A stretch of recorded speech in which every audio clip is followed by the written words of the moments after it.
Now we'd like to open the floor to our audience for a Q&A session. I will read some questions that have been listed and chosen by the Caritas team. Let's start with, okay, so this is from Monica Wijaya from Jakarta. She asked, okay, how can we become wiser and more stable in terms of our perceptions and emotions when facing obstacles and dealing with the hurtful actions of others? What kind of practices should we make a habit besides practicing gratitude and spreading kindness? I think mindfulness is the key. That is, when we are suffering, when emotionally we are like suffering, then it makes us pause and we become reflective very naturally. We become very, reflective.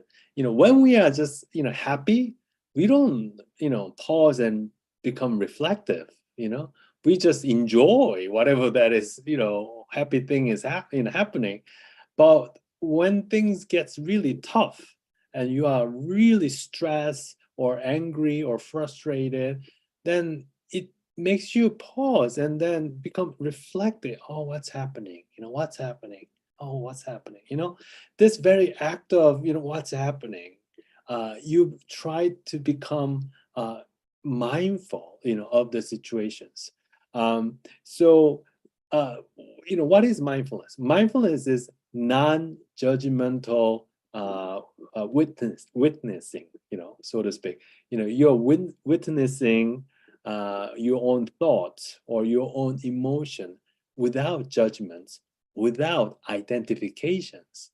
That is, if a thought arises and you become, aha, that thought arises, rather than saying, continuing feeding the thoughts and then making, more and more thoughts, like for example, maybe I am not good enough, that thought arise, and then or maybe my friend does not like me, and then you say, oh yes, of course they don't like me, nobody likes me, I'm everybody hates me, like rather than feeding that thoughts, you become the, aha, I have this thoughts, as soon as you become mindful of that thought without, judging the thoughts.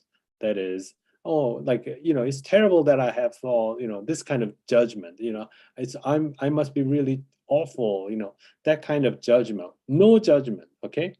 And no identification. The thought can arise and then it disappears. So rather than, saying that my thought, this is my thought, and this cannot be changed, rather than, identifying yourself with that thought, you just observe. Then, aha, that thought, arises. And then you realize, how that thought is also generating emotions, especially in your body, or which part of your body is reacting because of those thoughts. Maybe your neck is getting stiff, or your hands begin to sweat, or your tongue begins to dry, or your heart begins to go fast. So you become aware, of those symptoms. And as you become aware, as you become mindful of those symptoms, usually what happens is it automatically slows down. Automatically you pause that train of thoughts, train of negative thoughts, or that emotions. Usually, as soon as we can just pause for 6 seconds, and what happened? And those negative emotion passes away. All you need is 6 seconds. So if it's like truly overwhelming, like a hatred, like burning hatred, so much hatred that you want to, like harm other people. Usually it's 90 seconds, right? If you can just breathe somewhere between 6 seconds to 90 seconds, and whichever that emotion it is, it passes away, because as you become aware of those thoughts and emotions. And you don't have to do anything. You just have to be aware. You just have to be mindful. And then those thoughts and those nagging, thoughts or emotions, it arises and it disappears by themselves, without you trying to get rid of them, without, your effort. It rises and it disappears. And you just watching the show that your mind put up, Okay, thank you. So it's besides practicing gratitude, we can also practicing mindfulness, yeah, just to be aware for like your body, what your body said about your feeling. Are you feeling dizzy, or there is something like, your heartbeat, is it become any faster? Okay, so next we have a question from Cambodia. So hello. Wow, there is also audience from other part of Southeast Asia, yeah. So the question comes from Riza Rit from Cambodia. So, okay, this is the question. I've got a friend whom I have known for more than 8 years, and now we just work together, and she seems to be different to me and has become like a total stranger.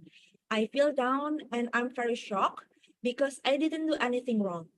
I'm wondering, how should I deal with it? Thank you. Right.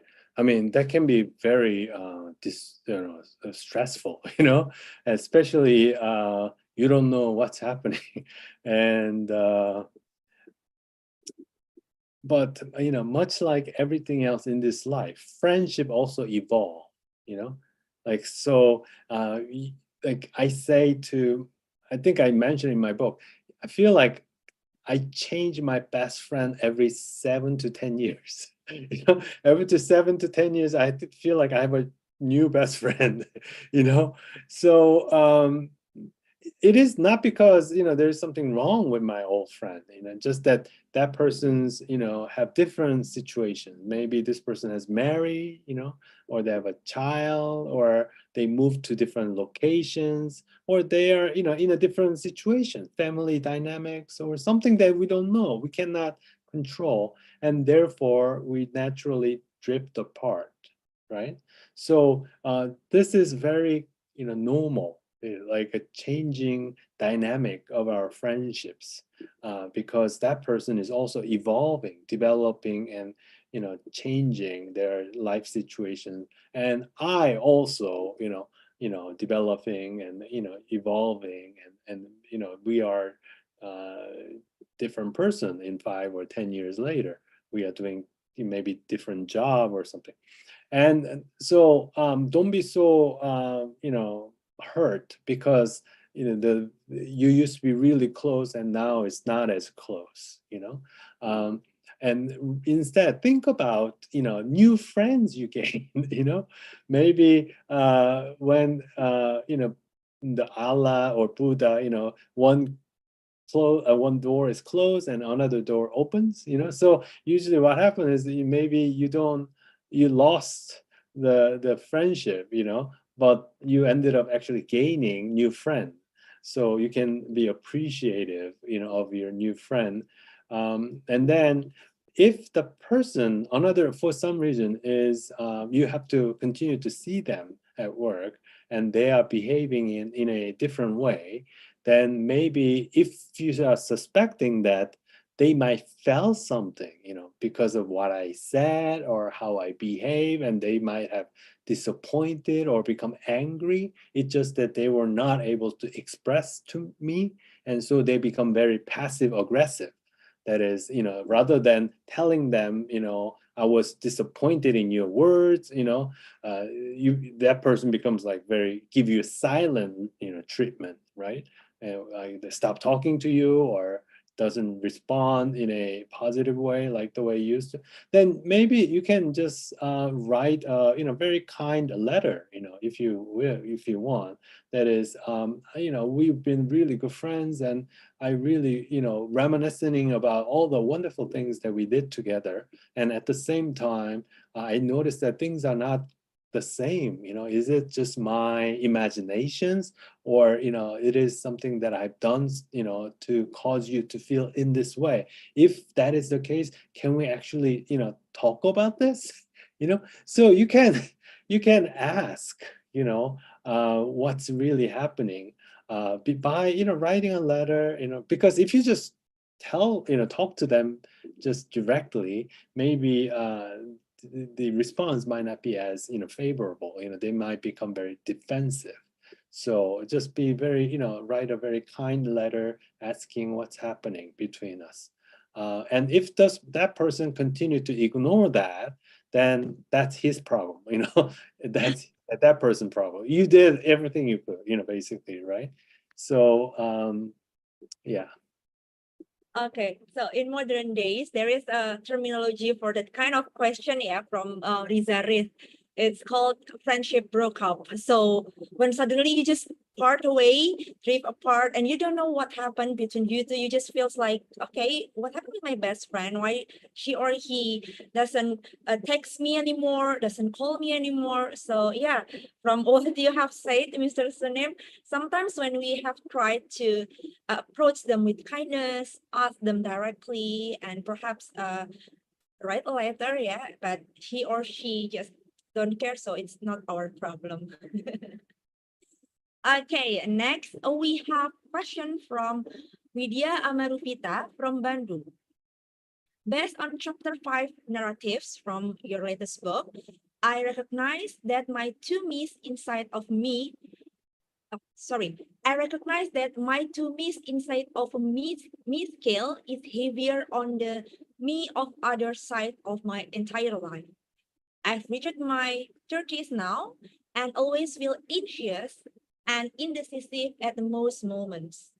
What kind of practice can we do, or how do we get, a happy balance between those two? So in this case, me of me is stronger, right? Me of Mhm. me, not the me of others, right? So the thing is, if the me of me is very strong, then what ended up happening is you will feel very lonely. Like you don't have a whole lot of friends, or like you were able to make some of the friends initially, and then slowly they are disappearing, because they feel that whenever they are hanging out with you, Yes. you are only caring about what you want, and not considering what other friends are wanting and needing. So like if this experience continues, then you may, in the beginning, you may say, oh, maybe it's not my problem, it is their problem. But if you wish to actually have more friendship, have you want to be happy in the company of your friends, and or even boyfriend or girlfriend, then I think it's important to become more considerate, like caring about how other people. And first step is actually the number one important step is asking questions. you know this, like, people who are like who has a very strong me or me, they don't ask questions. They just want to talk about themselves. uh, so, but the thing is, you have to be curious about your friends. You have to be curious about your boyfriend or girlfriend, what's happening to them. This curiosity is actually love. It's a form of love. Maybe you might also ask yourself if maybe I have more narcissistic tendency, as opposed to just being having a strong me or me. If that is the case, then maybe you can examine deeperly, like some of the childhood wounds that you have, and like, especially while growing up, your parents didn't give enough attention to you when you ask, and therefore you are used to caring for yourselves because nobody is there to help you, and thereby you cannot rely. You have this core belief that you cannot rely on other people, and I am the one who has to take good care of myself, and therefore, I only, to become very narcissistic in this way. So if this is the case, then you have to, try to heal your childhood wounds, Okay. because much is coming from very, deeper issues. It's Yeah. not just, you being, caring for yourself. So I would, look, why am I not curious about other people's life? Why am I not, asking them questions, about their lives, and um, why am I just want to talk about myself all the time? Okay, wow, what's a great answer, yeah. Okay, so we still have 7 minutes left, yeah. So the next one is from Surya Nandi and Widya Wijaya Kusuma from Jakarta. So they asked, currently, mental health has become a hot topic widely discussed by many people, even being discussed too much and becoming toxic. Many from Generation Z use mental health as reason to not to struggle. From your perspective, what is the most challenging source of suffering to handle in this era? Okay. Wow. Like, so some young generation, people, they use mental health as an excuse, not to work hard. Okay. Okay. Wow. I never thought of it that way.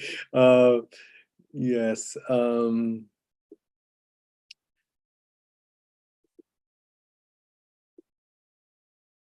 I think it's important, to distinguish between whether I am being responsible for my own, choice, and my own, you know, my own, especially my choice, and versus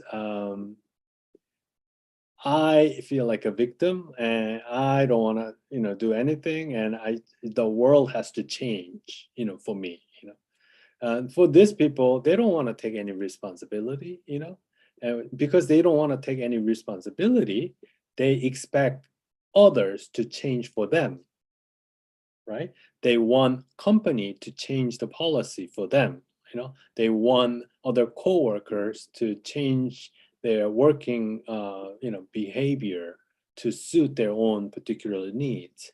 But the thing is, if you have this kind of, tendency to, asking others to change, to satisfy their own need, the thing is, the world will not change for them easily. The company will not change the policy just so that the newly recruited person to feel happy. So if you continue with this kind of mindset, that is, I don't do, I'm not the problem, the world is problem, then you will continue to feel very negative and unhappy and feel like a victim. But once you say, yes, my life, I choose my own, make my own choice. It was my choice to come to this company, right? And then, of course, it has some good things, and of course, it has some, difficult things. But it was my choice nonetheless. Therefore, I'm all willing to accept both, and I'm willing to work with both. That is, good things and also challenging things.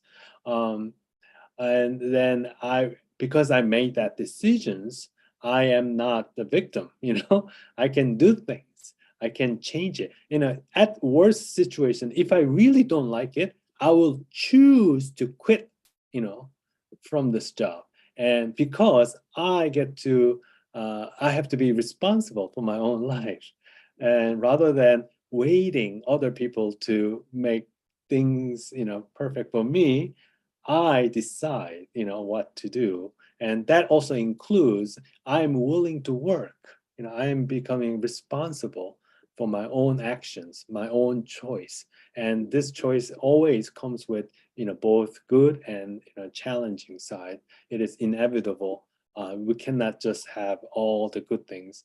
And then finally, and if you realize that maybe I am interpreting the whole situation, maybe it's a good or bad, and this interpretations of the reality is creating this feeling of unhappiness. So I would just, approach in that way. So rather than, looking at self-care or mental health as a cop-out, as an excuse, I would say that just go look deeper and become responsible for your own actions and stop living like a victim. Okay, so this is the very last question for tonight. It comes from S2 from Yogyakarta. I'm taking care of my mom who is battling her grade 3 cancer. Personally, it's always challenging to find peace when my mind is full of thoughts about the pain my mom is facing ahead since the cancer keeps spreading. We are still trying our best. She's having her third chemo cycle soon, but still the fear keeps coming. I've still got so many what if scenarios in my head. Any advice to my restless mind? What is the last question? Any advice to my restless mind? I think this is when, if you can become like spiritual, that is, I will like this, the spirit of acceptance. That is, no matter what happens, I know that God or Allah or Buddha, whatever the higher power, has a good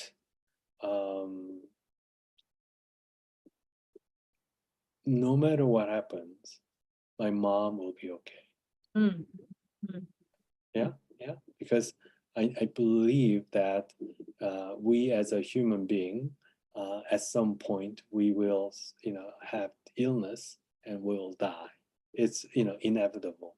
But we as a spirit, we will be okay. Yeah. This is when like real, your religious, practice, your spiritual practice, can actually help you in that way. So I would, have this confidence in a strong belief in, Allah or, God. You are in good hands. Even if, the cancer becomes worse, I am willing to accept it. Yeah, it is like you are resisting, and that's why you feel very, you are suffering. But you say, I don't know what will happen.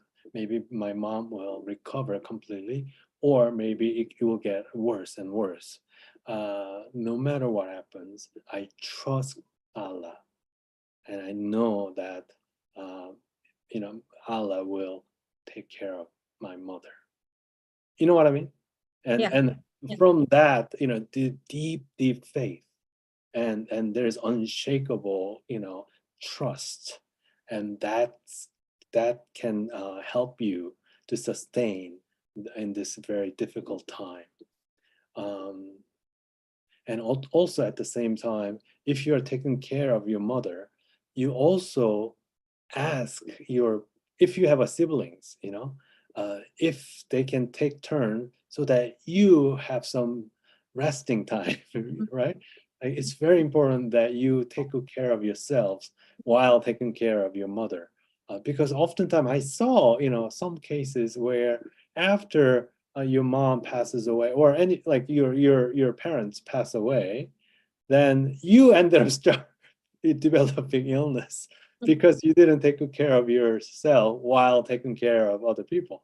So I think it's vital that you ask for other people's help. That is your siblings or your other, maybe your mom has a younger sisters or your neighbor or somebody, ask for other people to come and give you some break time so that you can meet your friends. Yeah, you do some enjoyable things that you do. Like if you love to walk around in nature, those time, those 3-4 hours for yourself, do those things. You don't have to just be a full-time caretaker. You are a caretaker, but also you are allowed to enjoy life. Meeting your friends, going to movies, listening to your favorite music, exercise, savoring good food. All of that is allowed. So when you become happier, and then you can go back and take better care of your mother. My God, thank you so much, Mr. Sunim, and I wish your mom get well soon for your mom, yeah. To your mom, yeah. S2. Okay, so that marks the last question of our Q&A session. Thank you so much to everyone who asked such engaging questions. Thank you so much for joining us today. So before we close, as a wrap up, Mr. Haemin Sunim, do you have any final thoughts or remarks you'd like to share to our audience? I'm really grateful for this opportunity. I only saw my like people who love my books only on my Instagram or something. So, but being able to see them and receiving these questions, it means so much to me, and I feel genuinely really grateful. And I'm so thankful that you guys are reading my books and connecting with some of the messages that I have. And so may you be happy and may you be healthy.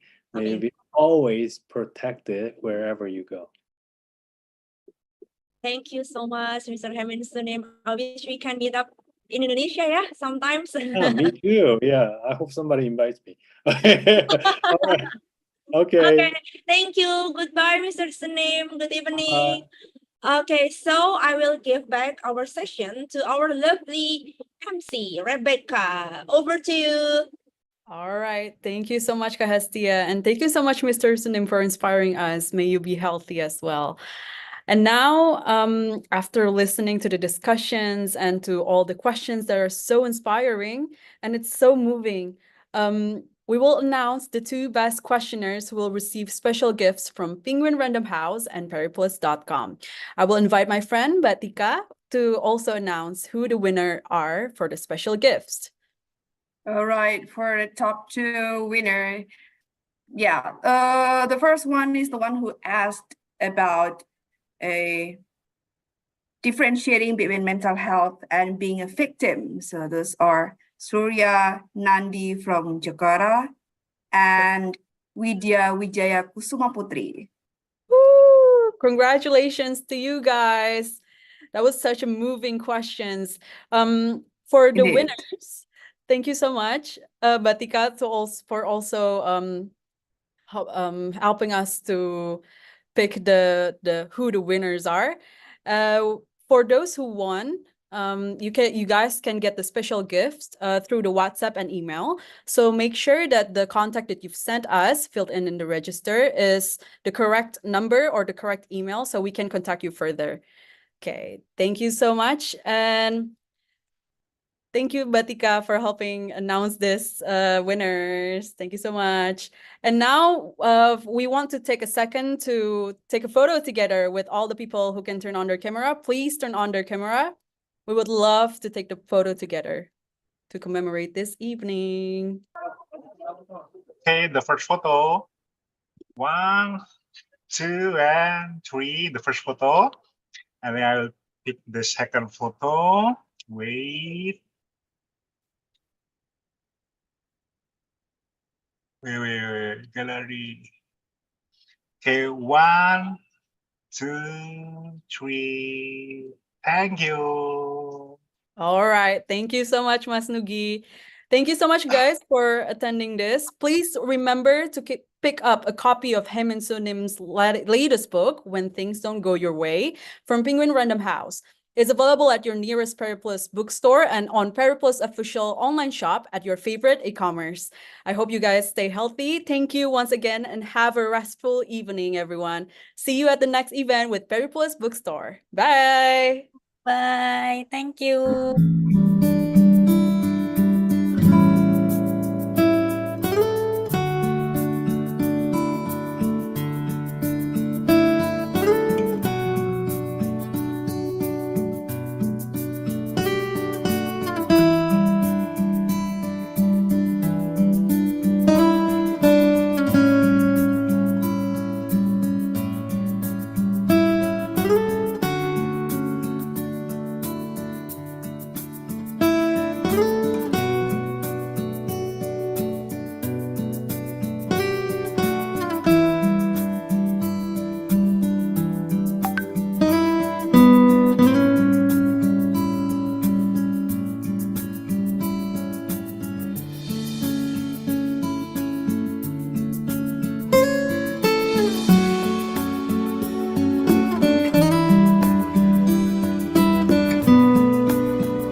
People chose what is familiar, even it will only perpetuate pain, because that is the only level they know.